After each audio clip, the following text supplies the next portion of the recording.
from states such as Maryland, Delaware, Virginia, and North Carolina. As likely as not to have been descendants of house slaves or free men of color,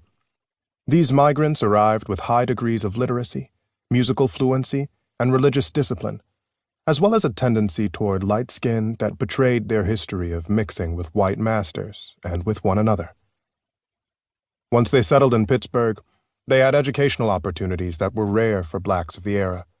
Thanks to abolitionist-sponsored university scholarships and integrated public high schools with lavish, Gilded Age funding. Whether or not they succeeded in finding jobs in Pittsburgh's steel mills, and often they did not, they inhaled a spirit of commerce that hung, quite literally, in the dark, sulphurous air. The result was a black version of the story of 15th century Florence and early 20th century Vienna, a miraculous flowering of social and cultural achievement all at once in one small city. In its heyday, from the 1920s until the 1950s, Pittsburgh's black population was less than a quarter the size of New York City's and a third the size of Chicago's, those two much larger metropolises that have been associated with the phenomenon of a black renaissance. Yet during those decades,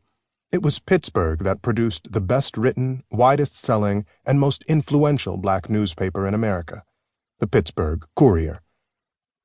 From a 4-page pamphlet of poetry and local oddities, its leader, Robert L. Vann, built the Courier into a publication with 14 regional editions, a circulation of almost 500,000 at its zenith, and an avid following in black homes, barbershops, and beauty salons across the country. In the 1930s, Vann used the Courier as a soapbox to urge black voters to abandon the Republican Party of Lincoln and embrace the Democratic Party of FDR, beginning a great political migration that transformed the electoral landscape and that reverberates to this day. In the 1940s, the Courier led crusades to rally blacks to support World War II, to win combat roles for Negro soldiers,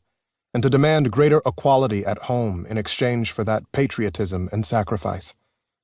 In the 1950s, its reporters, led by several intrepid female journalists, exposed the betrayal of the promise of a double victory and chronicled the first great battles of the civil rights movement. In the world of sports, two Courier reporters, Chester Washington and Bill Nunn, helped make Joe Louis a hero to black America and a sympathetic heavyweight champion to white boxing fans. Two ruthless businessmen, racketeer Gus Greenlee and Cum Posey, the son of a Gilded Age shipping tycoon, turned the city's black baseball teams, the Pittsburgh Crawfords and the Homestead Grays, into the most fearsome squads in the annals of the Negro Leagues, uniting such future Hall of Famers as Satchel Paige, Josh Gibson, slugger Buck Leonard, and base-stealing demon Cool Papa Bell.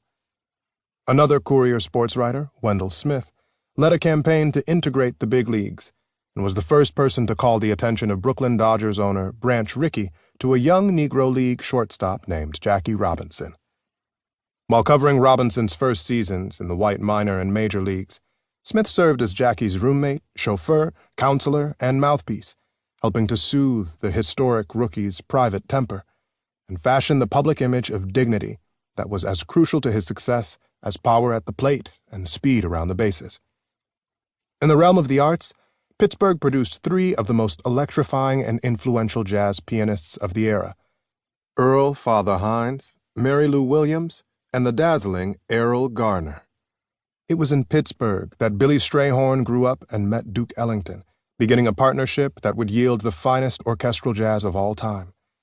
Another Pittsburgh native, Billy Eckstine, became the most popular black singer of the 1940s and early 1950s, and played a less remembered but equally groundbreaking role in uniting Charlie Parker, Dizzy Gillespie, and Sarah Vaughan on the swing-era bandstands that helped give birth to bebop. Then, in the mid-1940s, in Pittsburgh's Hill District,